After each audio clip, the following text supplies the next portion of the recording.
Shut up and sit down.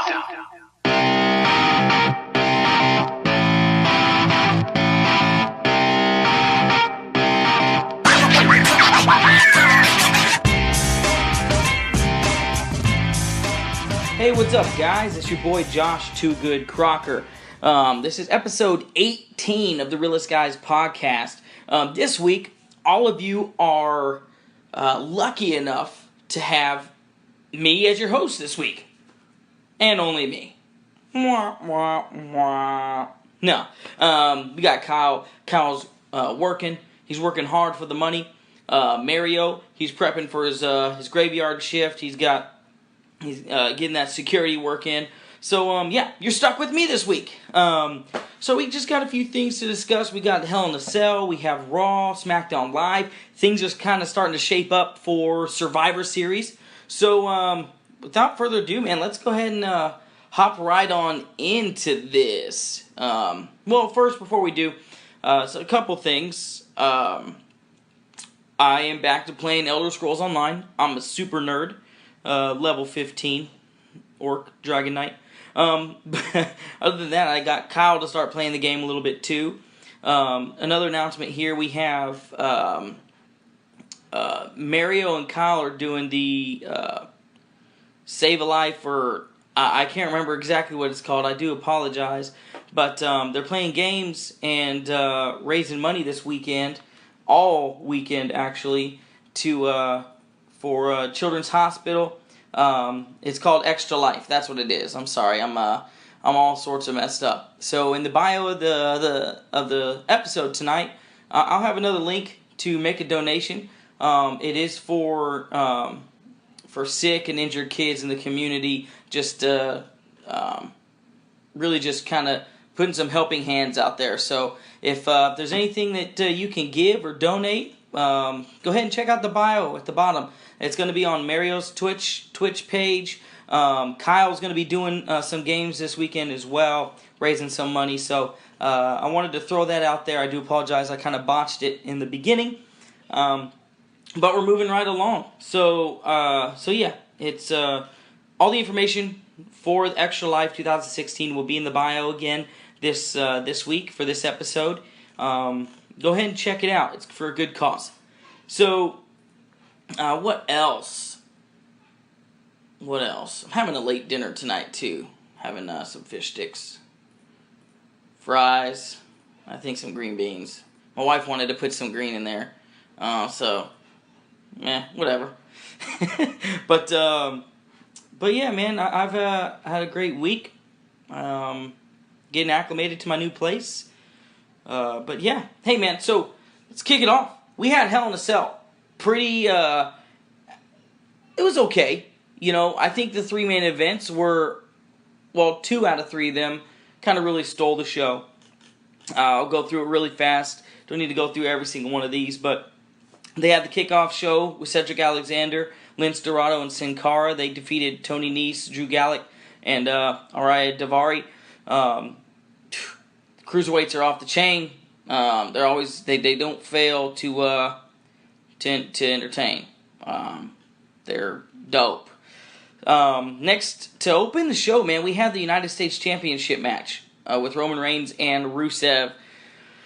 That match was violent in and of itself. One thing I did want to mention, though, they did have 3 Hell in a Cell matches in this pay-per-view. The cool thing about it is I thought it was going to be overload, man. I thought it was going to be too much Hell in a Cell, waters down the match. But each match told its own story. It was distinct. They were all individual, and they had their own. Out of the 3, the United States Championship match was my least favorite out of the Hell in a Cell matches, but still held up its own. Was violent. Really told a great story. Rusev kicked Roman Reigns, but as Mario would say, I can't remember what he said, actually. But something about kicking out. Roman Reigns, 1-2, kick out. I don't know. Drawing a blank here. Wish my boys were here with me.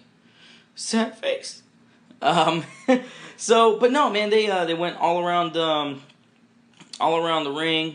Roman Reigns kept coming back, and Rusev, man, that guy's a star. So I look forward to seeing what more they're going to do with him. I hope he starts kind of getting a little bit more of a push out of the mid-card range. But we'll see. We'll see. We got Bayley defeated Dana Brooke. Next, we had Brian Kendrick defeated T.J. Perkins. I was kind of anticipating that. I was actually wanting that to happen. Brian Kendrick, they need a veteran, I think, experience holding that championship right now, and I think Brian Kendrick does it. Adds additional face to the Cruiserweight division, which I think they're making a little bit more gimmicky. So, I think Brian Kendrick adds, especially with his revitalized character and career and all that stuff, really kind of puts some more spotlight to it. And again, guys, if you have any other feedback or topics or anything like that from this show or anything that you'd like to share your opinions or thoughts, hit us up on Twitter, Realist Guys PC. Hit us a comment on YouTube. Subscribe to us there. Leave a review on iTunes so we can communicate. If there's some things that pop out to you, let us know, man. We'd love to communicate. So that was a good match. Luke Gallows and Carl Anderson, the Club. They defeated Enzo and Big Cass. It wasn't too spectacular. Nothing really popped out to me. Kind of back and forth match. My favorite Hell in a Cell match was the Universal Championship match between Kevin Owens, Seth Rollins. Lots of back and forth. Man, that's how you tell a story. I loved Chris Jericho coming in, entering the cage, locking himself in, and just kind of having their way with Rollins. It told a great story, and I think it was the right move.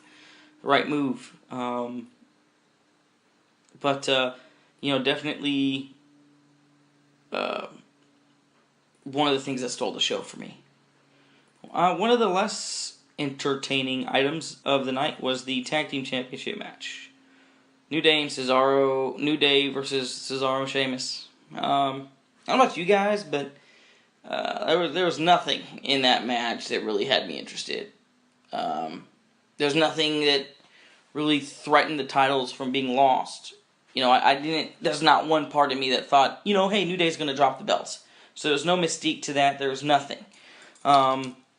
So there's still a little bit more dynamic going on though with Cesaro and Sheamus. They're still conflicting in the following night and stuff, and the way they communicate and everything is entertaining. But to have them in a championship match was kind of, I didn't have any. There was nothing invested in it for me. But some say New Day's kind of getting stale with their shtick. Let us know what you think about that, because I like them. But I will say though that instead of me watching, because I used to watch every one of their as soon as they came on, I used to watch their segment because they were funny, unique. You never knew what they were going to say. But now I kind of don't pay attention, or I fast forward. I still watch them sometimes, but it's definitely, the hype has definitely slowed down, kind of like Pokemon Go.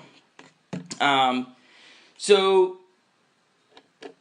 we had the main event: Charlotte Flair, Sasha Banks. Charlotte Flair, wins the women's championship for the third time, keeps her undefeated streak alive as far as pay-per-views are concerned.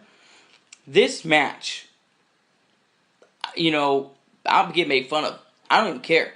This match had me, my adrenaline was rushing the whole time. Not because I was excited, but because I was freaking worried.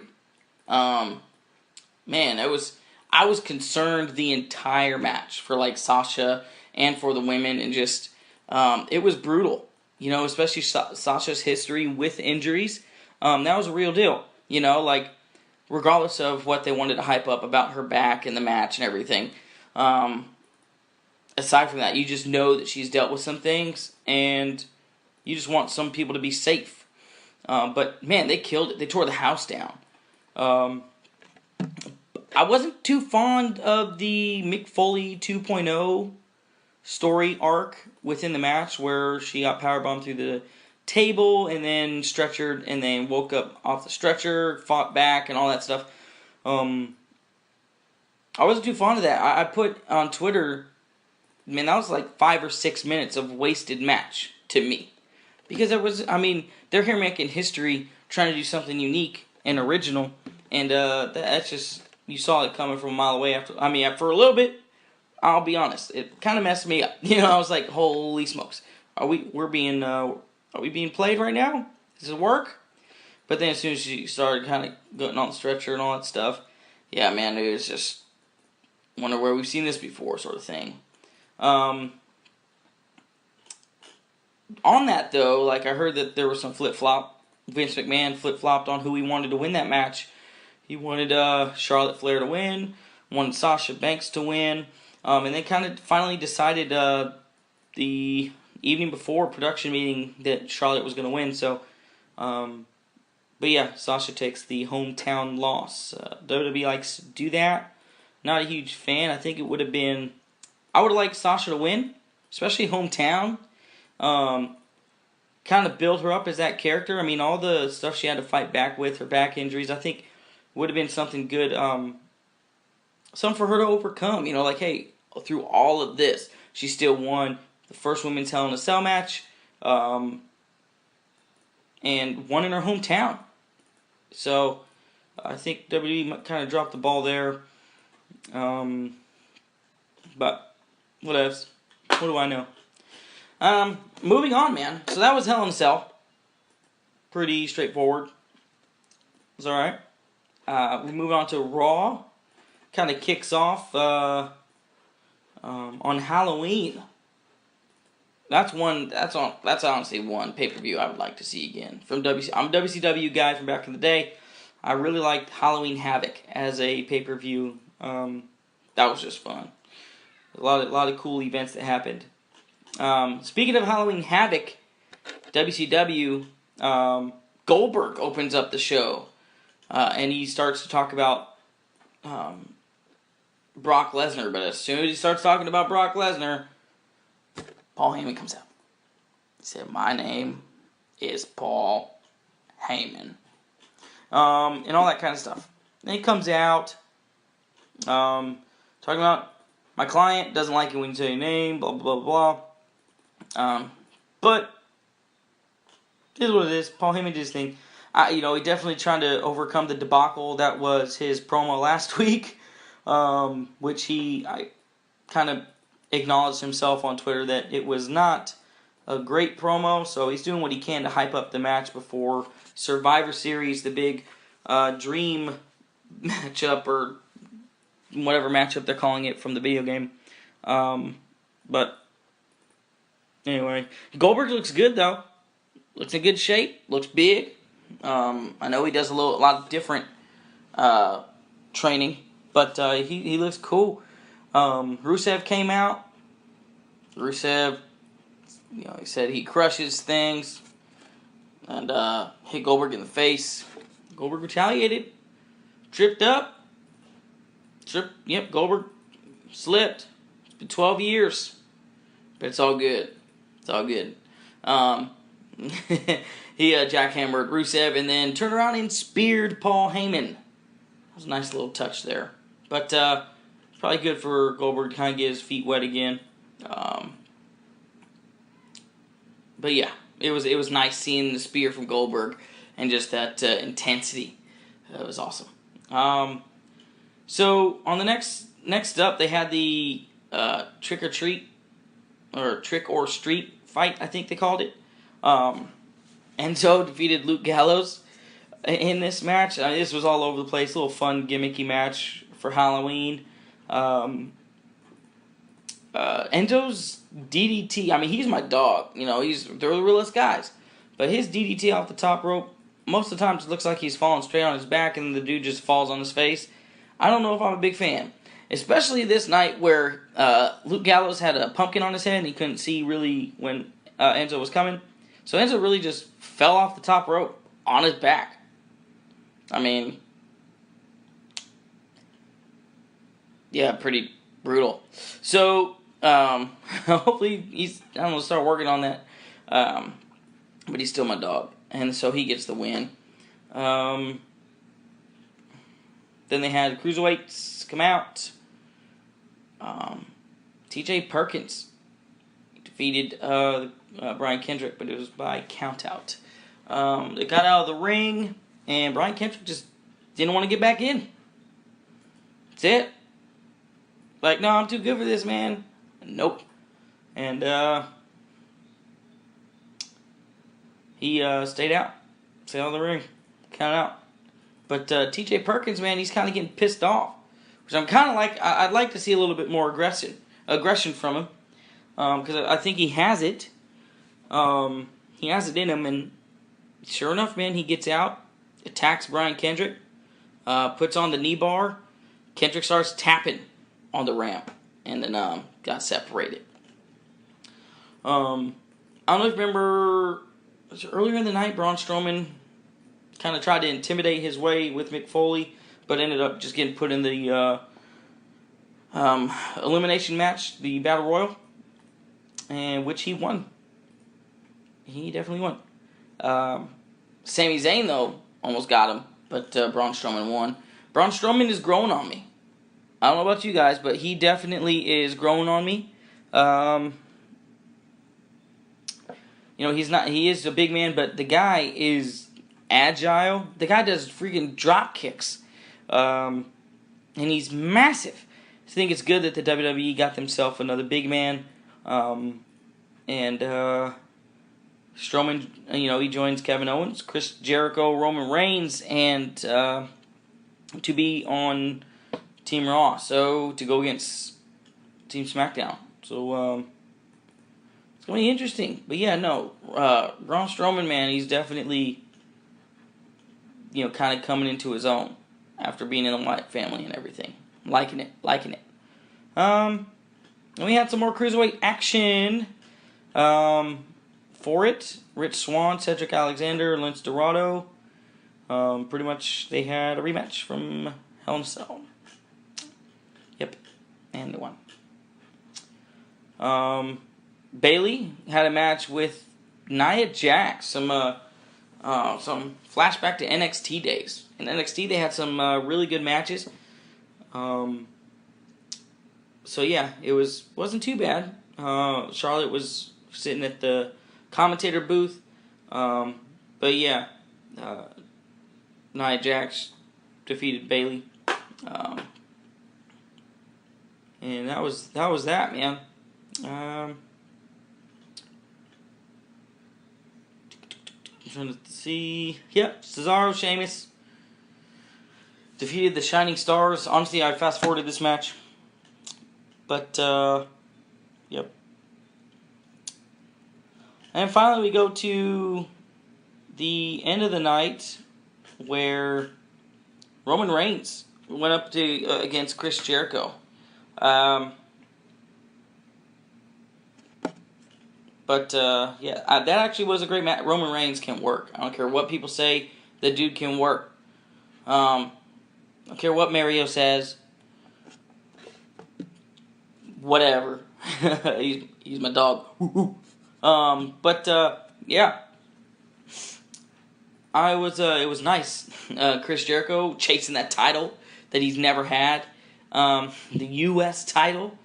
So, but yeah, they were going back and forth.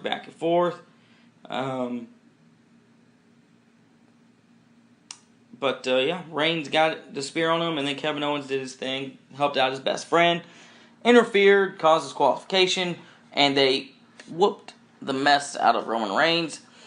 But sure enough, former Shield mate Seth Rollins comes out and helps his boy. Actually, not his boy. They kind of hate each other. But Seth Rollins comes out and cleans house. He beats up Kevin Owens and fights off, I guess, Jericho is what they're calling themselves. And then at the end of the night, you just see Seth Rollins staring at Roman Reigns. And the crowd goes crazy with Shield chants and all that fun stuff. So, boom. That was Raw in a nutshell. Things are shaping up for Survivor Series, for Team Raw. Overall, Raw it's okay.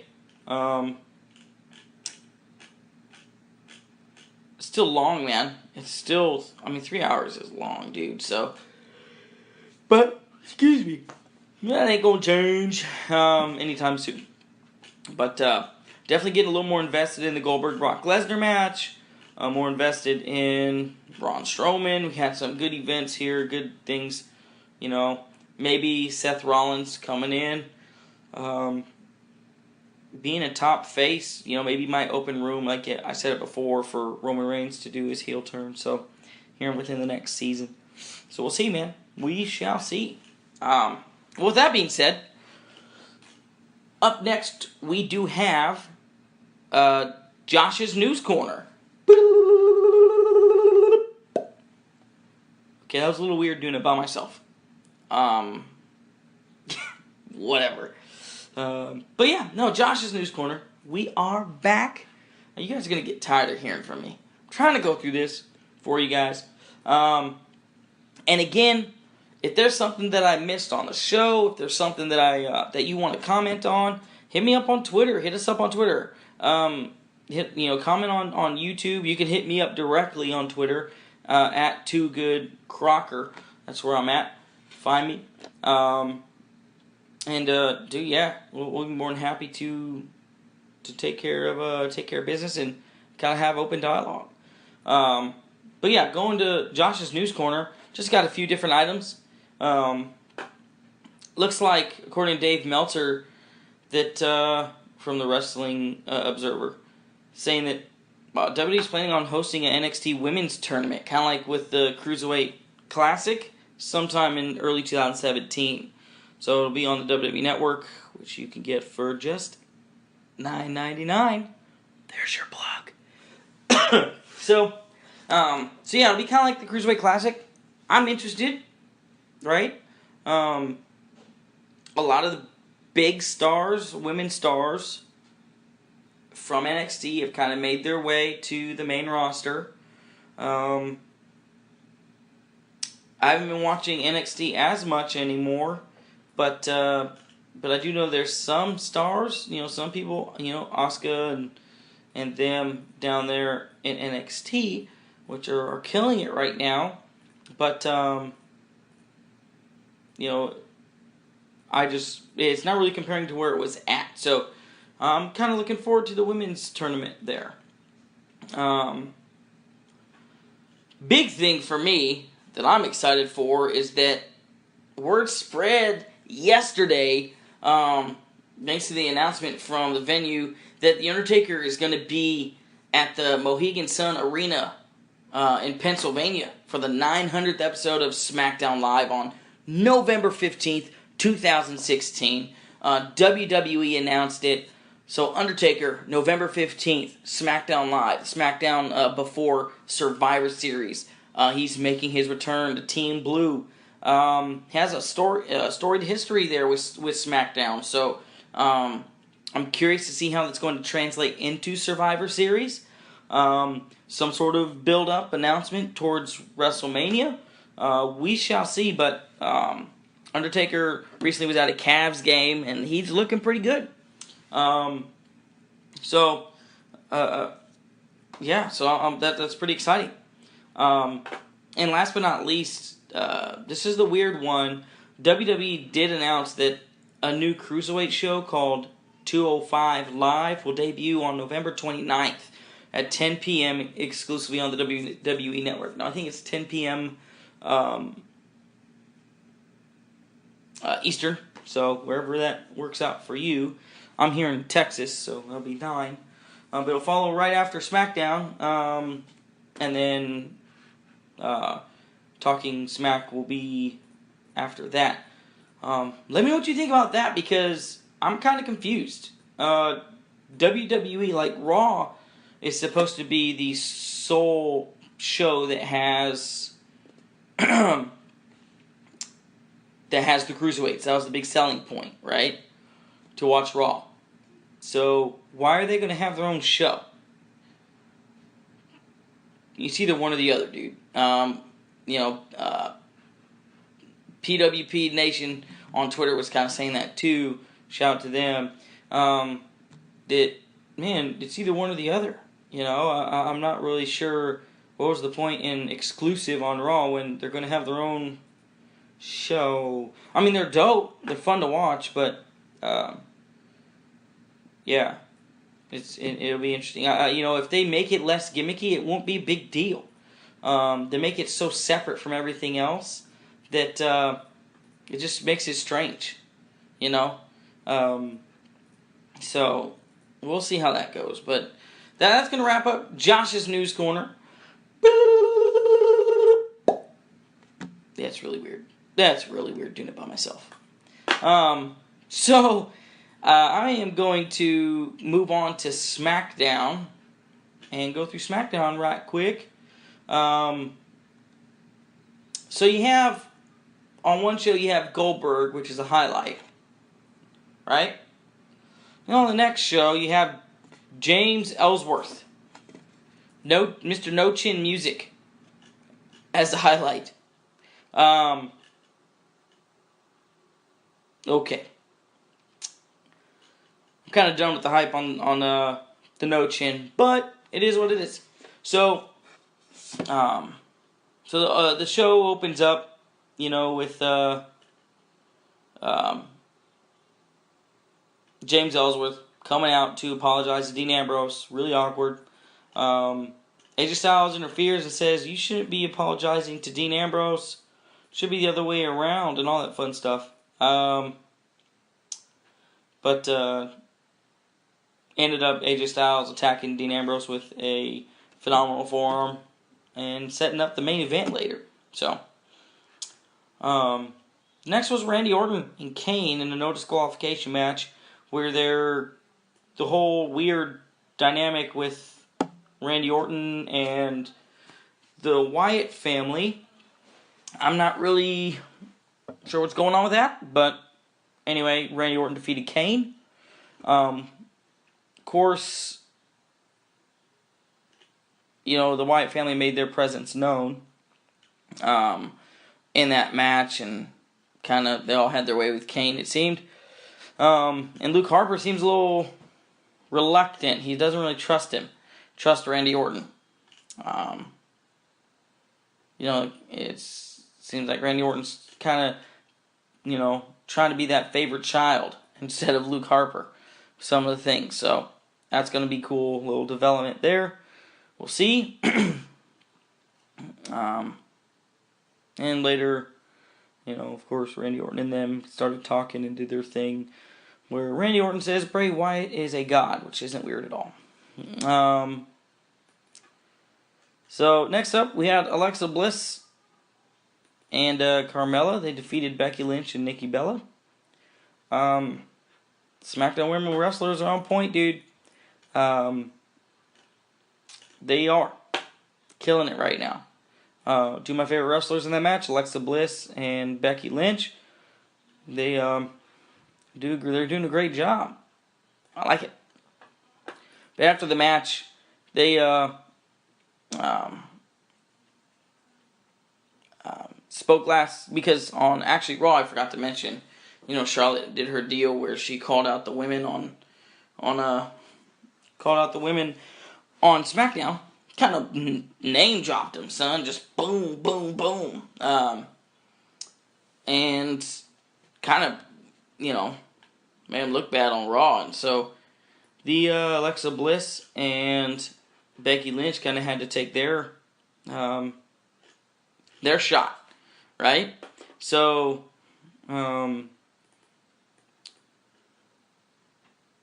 yeah. I mean, Alexa Bliss is on fire right now, getting victories over Becky Lynch, seems like, on the regular.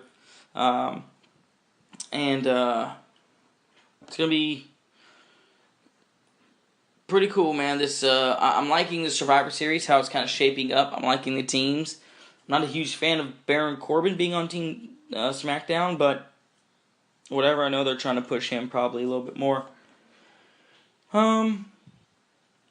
American Alpha, they defeated the Spirit Squad in a qualifying match. So, American Alpha on fire. Fire, my voice cracked there. On fire. They are on fire. So, yeah, American Alpha gets the win. I guess Kenny and Mikey, Spirit Squad, I think they might be a more regular appearance on WWE, I heard, so it's kind of cool.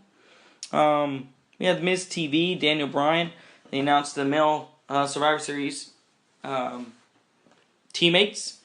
Like I said, we had Randy Orton, Bray Wyatt, Dean Ambrose, Baron Corbin. And to cap it off, you had AJ Styles. Miz didn't like that. But Dean Ambrose, or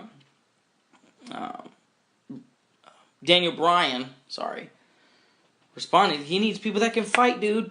Miz didn't want to fight. He didn't want to fight Dolph Ziggler. So, he doesn't want to be on that. He doesn't want anybody like that on the team to represent SmackDown. So, Miz gets to stepping. So, Dolph Ziggler comes out and he pretty much has an open challenge for the Intercontinental Championship. Kurt Hawkins comes out, face the facts. I'm not really digging it, but whatever. But it was nice, short and sweet. Kind of kept the show moving. SmackDown flows really well, and they're continuing to flow well. The ratings and stuff aren't beating Raw. It's crazy. I'm not sure why, but definitely, I really enjoy SmackDown. It flows really well. On top of that, as far as ratings are concerned, probably next week's ratings may not be that great. There's something like an election going on, so ratings might take a big hit next week, but the following week after that, got the Dead Man coming, so it should be a nice boost to viewership. Let's see here. Oh, and then, Dolph Ziggler made a challenge, even to the Raw roster, that anyone wants a shot at the Intercontinental Championship, bring it. So we'll see. Open challenge, Survivor Series. Let's go. The Usos and the Headbangers. Headbangers are back. And they lose. So, yep. So I guess that makes the Usos part of the Survivor Series Tag Team Match 2. I'm down. Usos. Usos. But of course, Jay used the kilt, get the win, the roll up. So, and then we had AJ Styles and Dean Ambrose for the 1,000th time. Goodness gracious. There's got to be more top stars to fill in this WWE World Championship match section, man. I've seen these guys fight way too many times, but yet again, here it is. Dean Ambrose finally gets his number one contendership for the title. In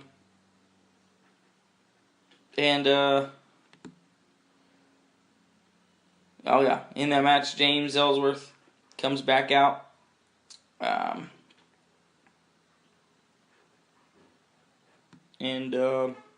Kind of causes a distraction.